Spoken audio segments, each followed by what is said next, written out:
I scrambled back, taking off into the night, and she knew better than to try to stop me. Only later did she tell me her story, and I understood why she had let me leave. The pressure behind my eyes intensified with every step I took, until I collapsed on the cold ground, slapping my face again and again, in the hope that I could rip the wolf from me. But my agitation only made it more present, and I froze with fear when I realized that my screams began to resemble the howls of a monster rather than a human. She had followed me at a distance, staying out of sight, and when I was too exhausted to howl and cry anymore, she came over, lying a blanket over my bruised body and sitting down next to me. I didn't care anymore, and I lay there sobbing, but as the night slowly gave way to the new dawn, I found her presence somehow comforting, even if I would never have told her so. "How are you doing?" she asked. I frowned at her. "Leave me alone." She sighed. "You would have died there if I didn't do it." "I don't care. It would have been better than this."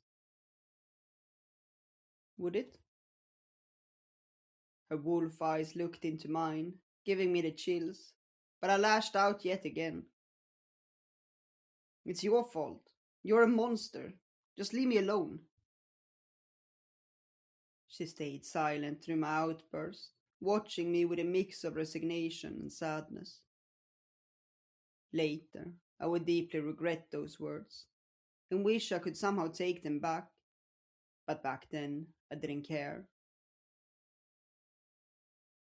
"If you really want to," she whispered without looking at me. She got up, and a pang of fear shot through me, and I stared around wildly. The hills I had climbed yesterday loomed in the distance. We must be on the other side. Relieved, I scrambled up, realizing I was so close to home. Even in my state, I was sure that I could make my way back to my family. Home. I froze, and the presence behind my eyes intensified. I was a monster. I couldn't go back. The realization struck me, and the long howl escaped my mouth, but I didn't care any longer. I couldn't go back. I collapsed on the ground and cried.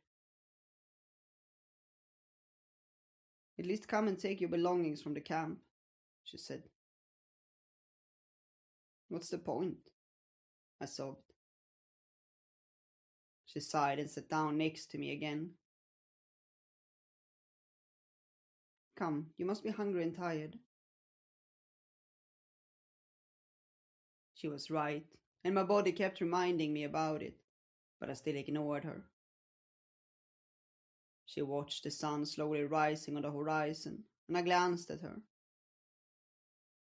She wore a worn-out poncho tied around her waist with a scarf. Her feet were bare, but nothing about her looked inhuman, except her eyes. Did I look the same? I shivered at the thought and ran my hands over my body. No fur. It was just my eyes and the pressure I felt behind them. The wolf had a will of its own, and I fought hard to ignore its demands. "She is also hungry," she said quietly. I shivered at her words. Why did she need to remind me about it? I hated it. I hated what I had become. "I don't care." She turned to me. "She saved you." I felt my anger rising. "I didn't ask for it." She watched me in silence for a moment, and I shivered under her gaze. Don't teach her to hate humans. She can push you away as you push her.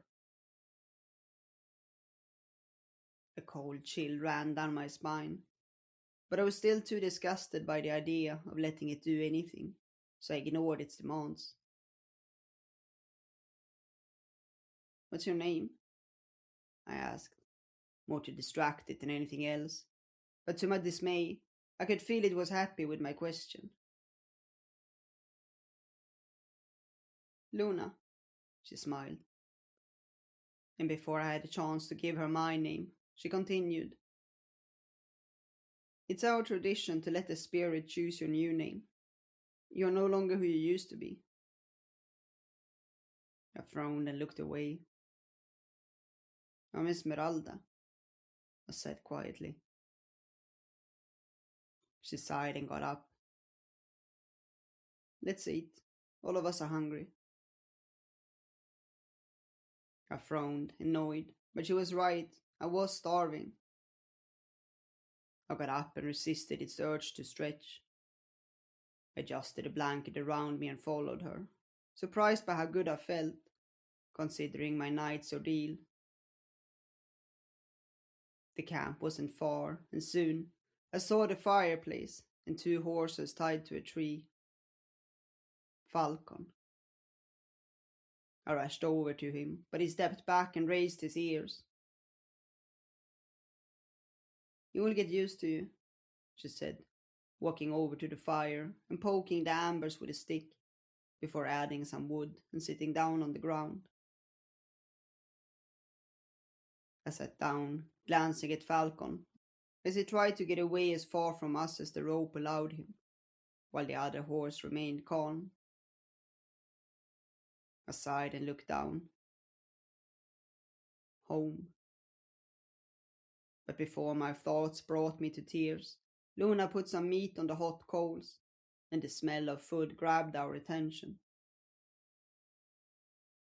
I waited for it with growing impatience, and when it was ready, we devoured it instantly, without waiting for it to cool down. Luna looked at me and chuckled. Finally, both of you agree on something. Her words made me freeze, and I looked at her and frowned. I was hungry, nothing more, I said, and tried to push the wolf away. She shook her head and kept eating, leaving me alone with my thoughts. I could feel how it pushed harder to come out, but I still managed to ignore its demands. I had more important things to think about, now when I had realized I couldn't go back. What should I do now?